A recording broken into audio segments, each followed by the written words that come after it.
Good morning student. आखिरी lecture में हमने single stage reciprocating air compressor को पढ़ा था। आज हम सिंगल स्टेज एयर कंप्रेसर के वर्क डन को सबसे पहले पढ़ेंगे। वर्क डन बोलिए या फिर इसे वर्क इनपुट बोलिए। वर्क इनपुट इसका मीनिंग ये निकलता है कि जैसे जब भी आपको कंप्रेसर को रन करना है तो उसके लिए एक एक्सटर्नल प्राइम मूवर एनर्जी आपको देना पड़ता है। या तो आपको इलेक्ट्रिसिटी के रूप में देना पड़ेगा या तो आपको किसी और रिसोर्सेज के थ्रू ये एनर्जी सप्लाई करना होगा। तो सबसे पहले इसको वर्क इनपुट दिया जाता है। जब ये मशीन चालू हो जाती है वर्क इनपुट से, तब इससे हमको कुछ आउटपुट मिल पाता। ओके, अब देखते हैं वर्क डन के लिए दो ग्राफ हमारे सामने अवेलेबल हैं, PV graph and TS graph. Okay, ये प्रेशर को डिनोट कर रहा है। पीवी ग्राफ का मतलब है ये प्रेशर को डिनोट कर रहा है। वॉल्यूम ग्राफ वॉल्यूम को डिनोट कर रहा है, आयतन को डिनोट कर रहा है। Auto cycle, diesel cycle, dual cycle, इन साइकिल्स में हमने ग्राफ बनाना सीखा भी था और इनके बारे में भी मैंने आपको डिटेल्स दिए थे। ठीक है, अब देखते हैं फिर से इसे। देखिए, figure shows working of single stage reciprocating air compressor for isothermal, polytropic and adiabatic compression when assume that clearance volume is 0। जब क्लियरेंस वॉल्यूम 0 है ऐसा मान रहे हैं हम, तो उस केस के लिए कंप्रेशन के लिए तीन तरह के प्रोसेस में कैसा कैसा कंप्रेशन होगा वो एक ही डायग्राम में शो है। जैसे कि ये देखिए, पॉइंट 1 से 2 डैश में आइसोथर्मल प्रोसेस हो रहा है, तो इसका मतलब है कि यहाँ पे आइसोथर्मल कंप्रेशन हो रहा है। पॉइंट नंबर 1 से 2 में, पॉइंट नंबर 1 से 2 ये है। ओके, 1 से 2 में पॉलीट्रॉपिक प्रोसेस के थ्रू कंप्रेशन हो रहा है। यहाँ इक्वेशन लिख दिया हमने पॉलीट्रॉपिक का, PVN इक्वल टू C। तो इसको हम बोल सकते हैं पॉलीट्रॉपिक कंप्रेशन। सेम ऐसे ही यहाँ पर ये जो प्रोसेस आप देख रहे हैं, आखिरी जो प्रोसेस है 1 से 2 डैश, इसमें PV gamma equal to C adiabatic process को ये डिनोट कर रहा है। ओके, इसी चीज को जब आप टेम्परेचर एंट्रोपी कर्व में शो करते हैं, तो उस केस में देखिए ये 1 से 2 डैश जो है ये आइसोथर्मल प्रोसेस को शो कर रहा है, आइसोथर्मल कंप्रेशन को। देखिए टेम्परेचर लाइन जो है यहाँ पे कांस्टेंट है, हॉरिजॉन्टल है ना। तो इस लाइन में सब तरफ टेम्परेचर सेम है, पॉइंट 1 पे भी सेम है, पॉइंट 2 डैश पे भी सेम है, इसीलिए ये आइसोथर्मल कंप्रेशन है। पॉइंट नंबर 1 से 2 डबल डैश में देखिए स्ट्रेट लाइन है। ठीक है, यहाँ पे एंट्रोपी जो हो रही है वो कांस्टेंट है। तो एंट्रोपी कांस्टेंट कहाँ पे होती है? जहाँ पे एडियाबैटिक प्रोसेस रिवर्सिबल होता है। तो ये एडियाबैटिक कंप्रेशन को शो कर रहा है 1 से 2 डबल डैश। और ये जो प्रोसेस है ये है 1 से 2, ये शो कर रहा है आपका पॉलीट्रॉपिक कंप्रेशन। ठीक है, तो हम 1 बाई 1 एनालिसिस करेंगे कि एडियाबैटिक प्रोसेस में क्या हमको वैल्यू मिलती है, पॉलीट्रॉपिक प्रोसेस में क्या वैल्यू मिलती है, और हमारे एडियाबैटिक प्रोसेस में हमको क्या वैल्यू मिलती है। देखिए प्रोसेस A to 1, ये A to 1 जो है ये आपको बता रहा है सक्शन हो रहा है यहाँ पे, and the volume at the inlet air is 1 यहाँ पर है। ठीक है, ये जो 1 है आप देख रहे हैं, तो ये यहाँ पर पॉइंट 1 तक, ये अज्यूमिंग है, ये हम मान रहे हैं पॉइंट 1 तक। इस ओरिजिन से, ये जो ओरिजिन है हमारा, यहाँ से पॉइंट 1 तक का डिस्टेंस का वॉल्यूम को हम 1 पॉइंट है तो मान लेते हैं कि V1 है। ऐसे ही जहाँ पे जो पॉइंट होगा वहाँ पे उसी तरह से मान लेंगे कि ये प्रेशर, ये वॉल्यूम है। अब 1 से 2 जो है वो पॉलीट्रॉपिक कंप्रेशन को बता रहा है, जिसमें कि इनिशियल प्रेशर P1 है और फाइनल प्रेशर P2 है। PVN equal to C process यहाँ पर इक्वेशन यहाँ पे फॉलो होगा। 1 to 2 डैश आइसोथर्मल कंप्रेशन है, PV is equal to C, pressure into volume is equal to constant. 1 से 2 डबल डैश जो है वो आइडियाबैटिक कंप्रेशन है, PV gamma is equal to C। Compression किसी एक प्रोसेस से होगा। Isothermal and adiabatic compression practically possible नहीं है, अतः प्रैक्टिकली कंप्रेशन पॉलीट्रॉपिक प्रोसेस द्वारा होता है, परंतु कंपेयरिंग के लिए हम तीनों प्रोसेस का स्टडी करेंगे। ओके,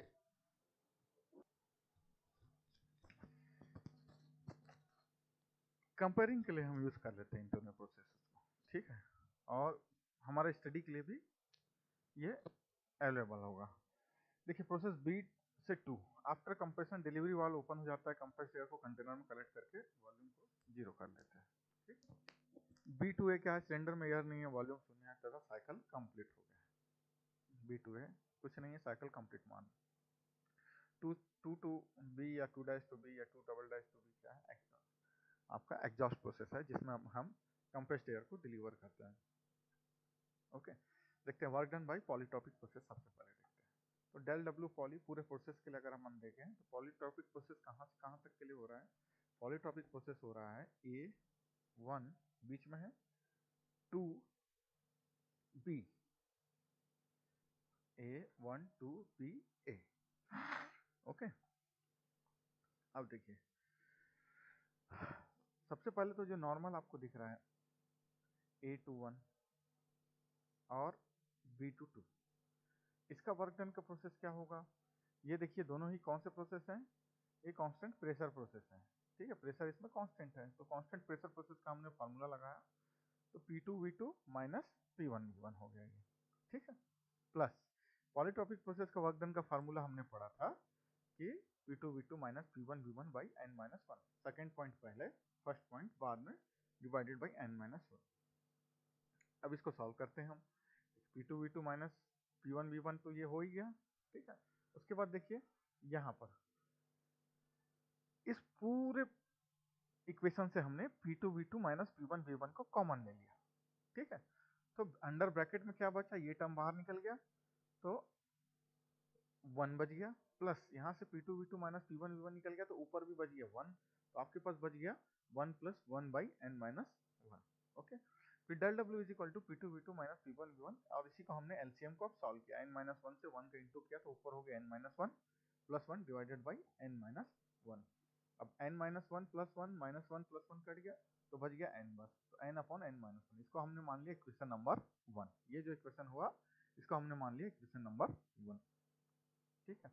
अब देखिए यहीं पे n अपॉन n-1 को हमने बाहर निकाला, इंटू P1V1 को यहाँ से कॉमन ले लिया हमने, तो यहाँ पे बच गया P2V2 divided by P1V1 minus 1 बच गया। ओके, फिर हमने इक्वेशन जो पढ़ा है पॉलीट्रॉपिक का PVn इक्वल टू C में से, अगर कांस्टेंट है इसका मतलब है कि हर एक पॉइंट पे ये रेशियो सेम आएगा। अगर पॉइंट 1 लेंगे तो P1V1n इक्वल टू C, या पॉइंट 2 लेंगे तो P2V2n इक्वल टू C, ये सारे पॉइंट्स पे क्या होगा? इसका वैल्यू बराबर होगा इस रेशियो में, यही इसका इक्वेशन है।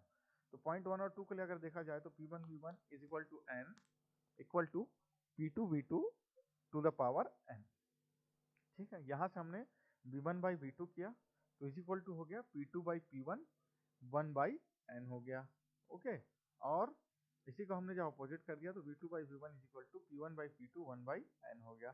सब्स्टिट्यूट करेंगे इस वैल्यू को हम, V2 बाई V1 का ये जो वैल्यू है हमारा, यहाँ पर हम इसको सब्स्टिट्यूट करेंगे, कहाँ पर?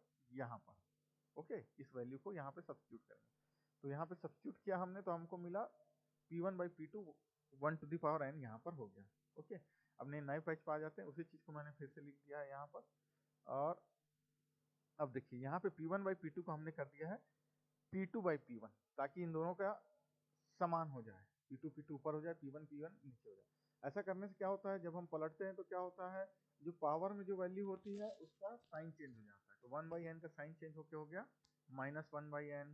ओके, अब आते हैं यहाँ पर, ये तो कॉमन टर्म्स था, इसको बाहर निकाल लिया हमने, n upon n-1, P1 V1 को बाहर निकाल लिया, और यहाँ पे देखिए P2 by P1 to the power 1 minus 1 by n, maths के इक्वेशन से माइनस 1 इज इक्वल टू, अब यहाँ पर देखिए n ऊपर आ जाएगा, एलसीएम लेंगे तो n minus 1 by n minus 1 हो गया, ठीक है।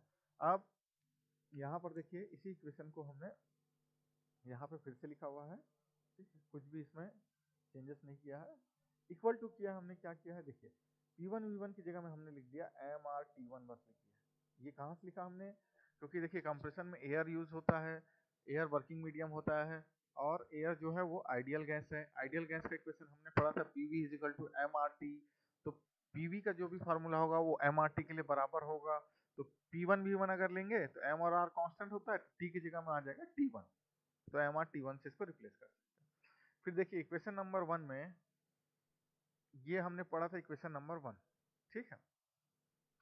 तो इक्वेशन नंबर 1 में अगर हम देखें तो इक्वेशन नंबर 1 हमारा P2V2 minus P1V1 under bracket n upon n-1 था, तो del W is equal to हो जाएगा n upon n-1 into P2V2 under bracket 1 minus P1V1 by P2V2 हो गया, is equal to n upon n-1 into P2V2 1 minus, अब देखिए ये P1 by P2 को अलग किए हैं, और V1 बाई V2 की जगह में हमने फिर से लिख दिया है क्या, P2 by P1 is equal to 1 by n, जो हमने यहाँ पे लिया था, ये जो है इसी को हमने फिर से यहाँ पे पुट किया है। ऐसा करने से क्या हुआ अब देखिए यहाँ P1 है, यहाँ P2 है, तो इसको रिवर्स कर दिए फिर से, तो यहाँ 1 माइनस एन हो गया। ओके, तो n upon n minus one into P2 under root 1 minus P1 by P2, और यहाँ पे 1 माइनस 1 बाई एन हो गया। और जब इसको हमने सॉल्व किया तो del W is equal to n upon n minus one into P2 under bracket 1 minus P1 by P2 n minus one by n हो गया। ओके, तो हम जानते हैं T1 by T2 is equal to P1 by P2 n minus one, या फिर V2 by V1 n minus one. ये जो मैंने फर्स्ट यूनिट में आपको इक्वेशंस बताए सारे प्रोसेस के लिए, इसको हमने वहां से लिया हुआ है। ठीक है, del W is equal to इस फॉर्मूले में n upon n minus one into P2 और ये P1 बाई P2 की जगह में अब हम n minus one by n की जगह में क्या रख सकते हैं, T1 बाई T2 रख सकते हैं। तो इस तरह से अब इसको सॉल्व करेंगे तो T2 ऊपर आ जाएगा, माइनस T1 बाई T2 आपको मिल जाएगा। T2 ये दोनों कैंसिल हो जाएंगे, तो आपको फाइनल इक्वेशन मिलेगा n upon n minus one into MR T2 minus T1। ये है वर्क डन का इक्वेशन पॉलीट्रॉपिक प्रोसेस के लिए। ये डेरिवेशन के लिए एग्जाम में भी पूछता है, प्लस इससे न्यूमेरिकल्स भी आते हैं। ओके, अब हम आगे बढ़ते हैं, work done by adiabatic process देखते हैं। तो देखिए एडियाबैटिक प्रोसेस के लिए जब हम करते हैं तो सारी चीजें सेम होती हैं, बस चीजें क्या बदल जाती है यहाँ पर बस एक ही चीज बदलता है, एन की जगह में गामा आ जाता है, क्योंकि इसका इक्वेशन भी वही है, पीवी गामा इजिकल टू सी की जगह में पीवी एन इजिकल टू सी। ठीक है, तो ये सब चीजें यहाँ पर सेम आ गई, सेम का सेम वर्क डन आ गया जैसा पहले था। ठीक है, the work done during adiabatic और isentropic compression is in similar way as polytropic compression। जैसा adiabatic में हो रहा है या isentropic में हो रहा है, वैसा ही polytropic compression में भी हो रहा है। the polytropic index n is changed to adiabatic index हो जाएगा।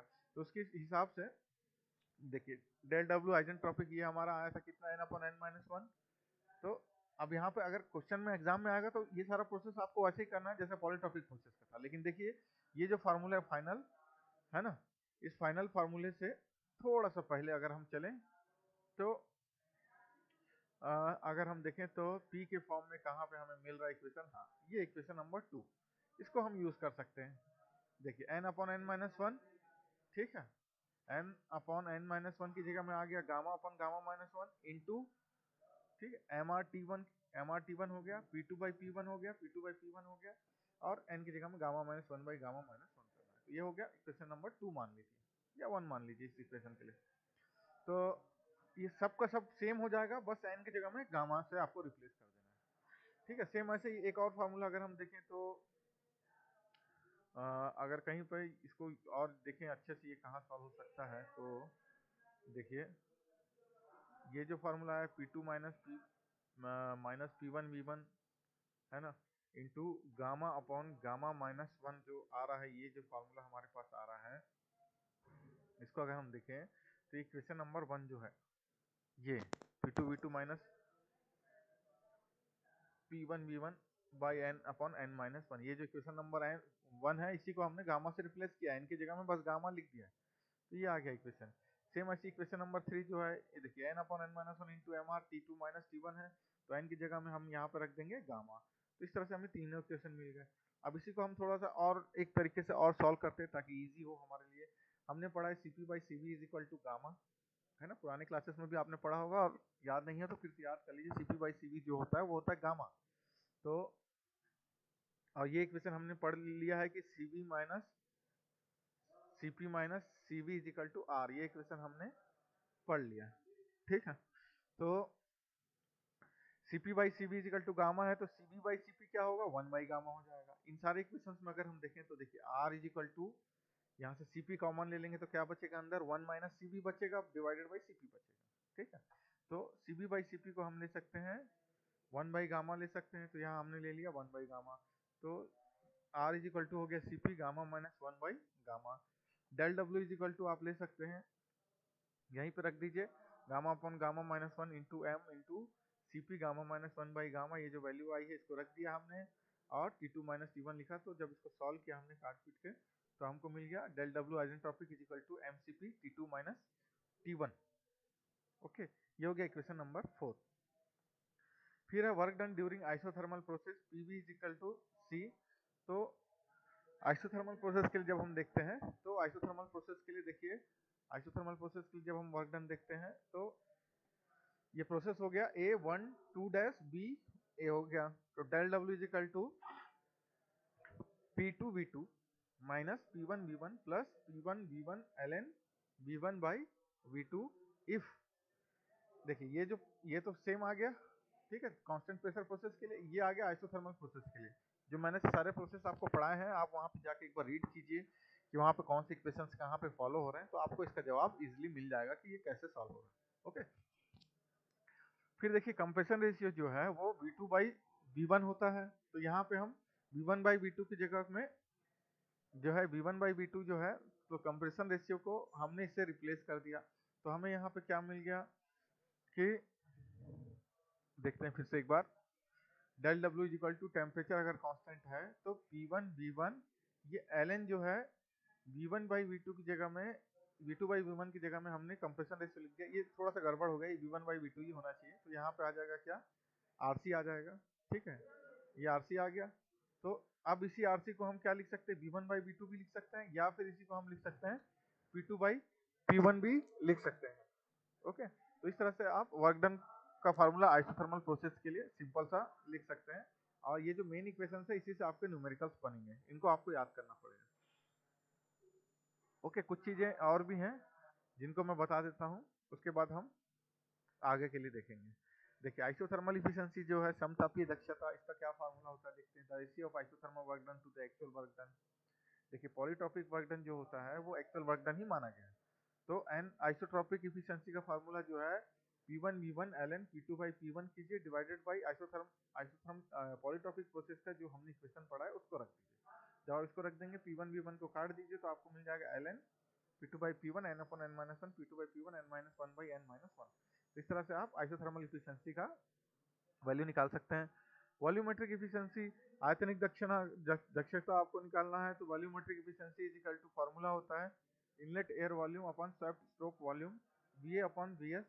VS इज इक्वल टू हो गया π/4 d² L से आप VS का वैल्यू निकाल सकते हैं। एक्चुअल वॉल्यूम आपको जो भी क्वेश्चन में दिया होगा उसके हिसाब से आप तैयार कर सकते हैं।